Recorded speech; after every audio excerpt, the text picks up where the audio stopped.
Hello, Scorpio. Welcome to your reading. It's going to be for December. We're going to look into money, business, jobs, financial stuff. We'll look into relationships, partnerships, maybe love and romance. And then we'll also look into the area of things that you don't see coming.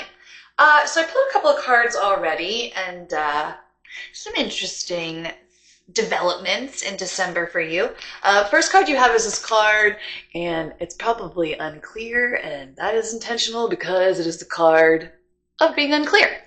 More uncertainty might be coming your way because you have the Tower. Now, I know as a Scorpio, nothing scares you, right? So we're fine. You're not afraid of the Tower. But the Tower does kind of get a negative connotation in the tarot. Because, that looks kind of like not a great situation to find yourself in, being, thrown out of a tower that's being struck with lightning and then being set on fire. That doesn't look like fun. But the Tower is usually a blessing in disguise. And it's usually, it has like a profound impact because it's something that you weren't expecting. It's almost like, the blind spot, so to speak, like something that probably everybody else kind of saw coming, but you didn't want to admit to it. That's generally the energy that I kind of get with the Tower. Coming up with that is the Nine of Cups and the Moon. Nine of Cups, personal fulfillment, feeling satisfied with oneself, feeling emotionally successful. And then the Moon is about what is hidden. Or illusions. It is ruled by Pisces, which rules the 12th house, which houses illusions. And then also it's more, it's not so much what is hidden. It's not so much an illusion. It's more just that things look so much different in the moonlight than they do in the daylight. So what if I'm putting this together? A Tower situation is going to come in that's going to cause you some unclarity, some confusion. It's going to make things appear differently than they actually are. And it's probably going to perhaps maybe make you question your emotional fulfillment, confidence, those sorts of things. But I feel like again, the Tower situation is generally for the best. Again, I think it's just going to be one of those things that was really unexpected, that you thought was going to have this massive impact, but really it's pretty minuscule. It's kind of what I'm seeing. Let's pull one more card there. Overall message, High Priestess, Seven of Cups. This is the result of a choice you won't make. I'm going to leave that there, how it resonates for you, Scorpio. High Priestess, you know exactly what I'm talking about, boo. All right, moving on. For relationships, partnerships, you have a card called Changes. And that nice little tree in autumn. And the tree in autumn knows that if he wants to survive in the winter, he's going to have to let go of his leaves.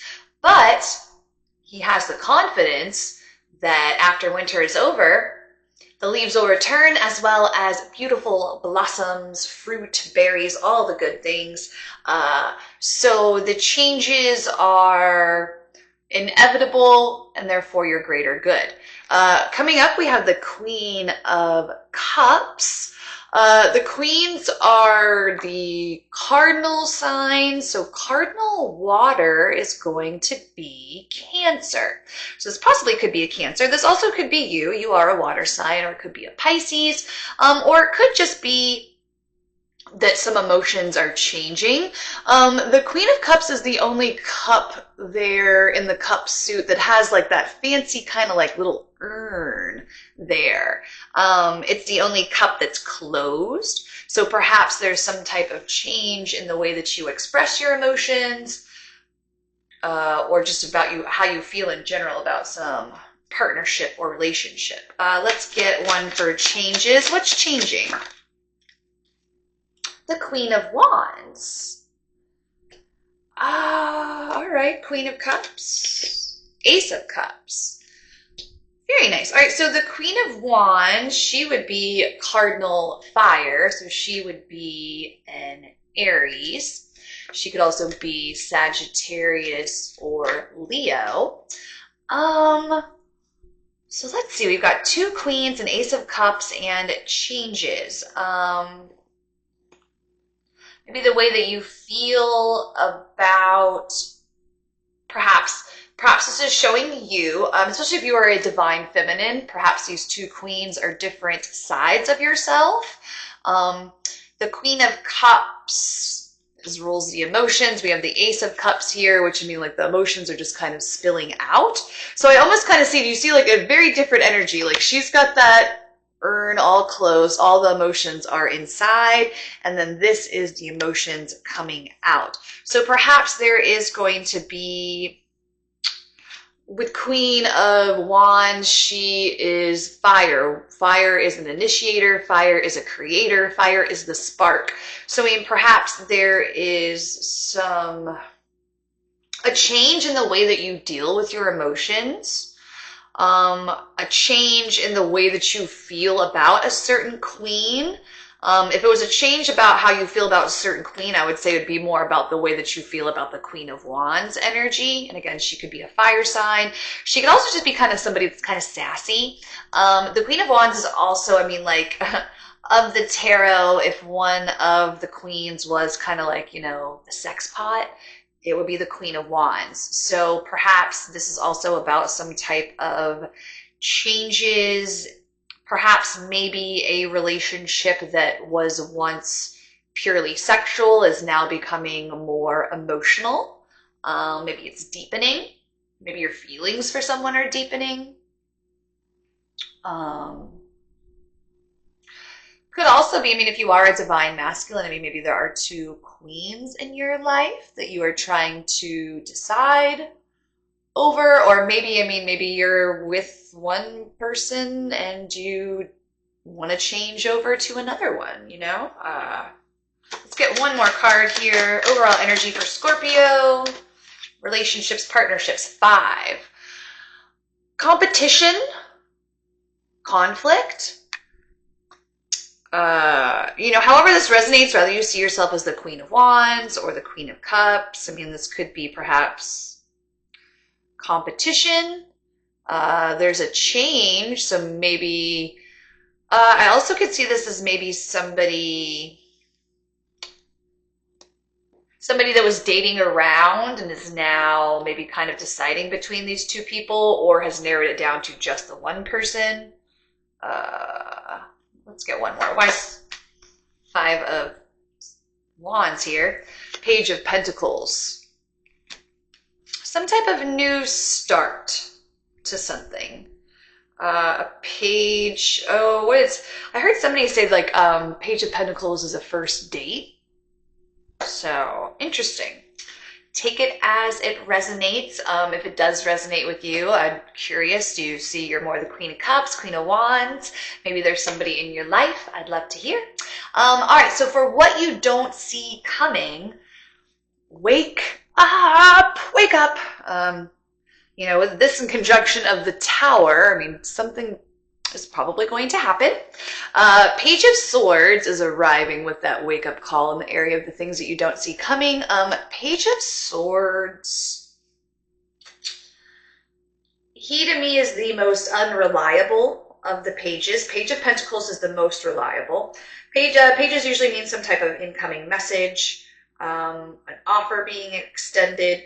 The Page of Swords in particular, because he rules communication, he kind of has like a defensive kind of energy there. Like it looks like it's very windy. His hair is kind of blowing in the breeze there. So a little bit of an indicator of perhaps some instability or a lot of movement.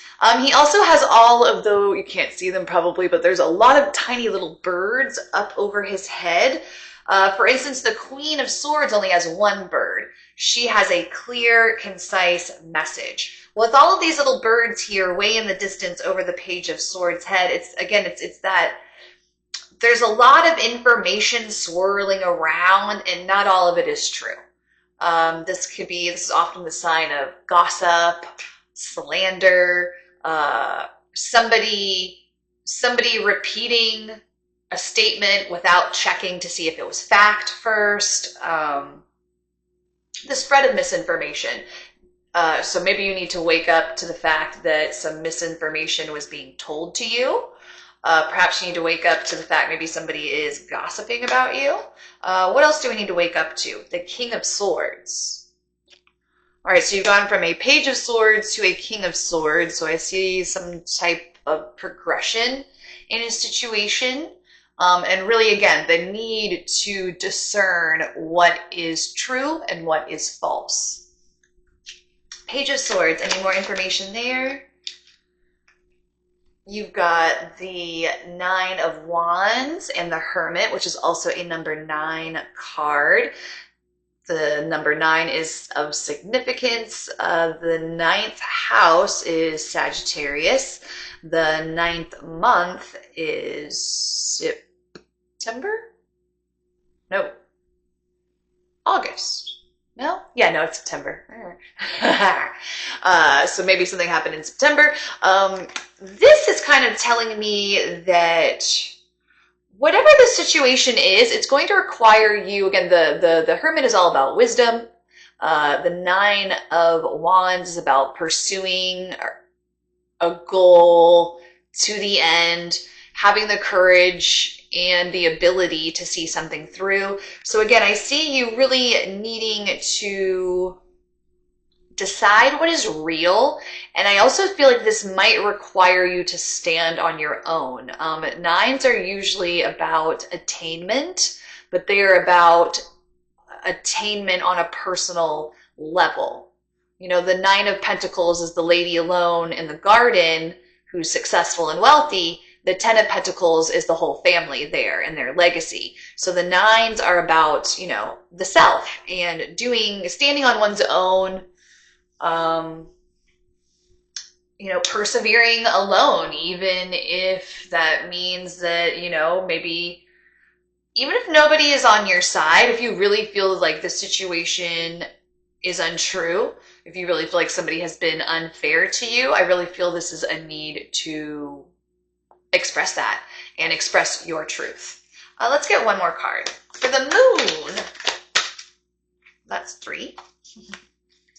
Just one card, please, Spirit. Conclusions are within reach. A full moon eclipse. Looks like it looks like things are coming to a head, if I could say that. Remember, you've got all these 9s here, which are about attainment, which are all about standing on one's own. And ultimately, you have the 9 of Cups. So don't let anybody get the best of your emotions. If you feel like you're in a good place, you're in a good place, and you stay there, my love. All right, Scorpio, I hope this was helpful. Cosmic Circus Tarot, please like, subscribe, leave a comment. I'd love to hear it. Thanks.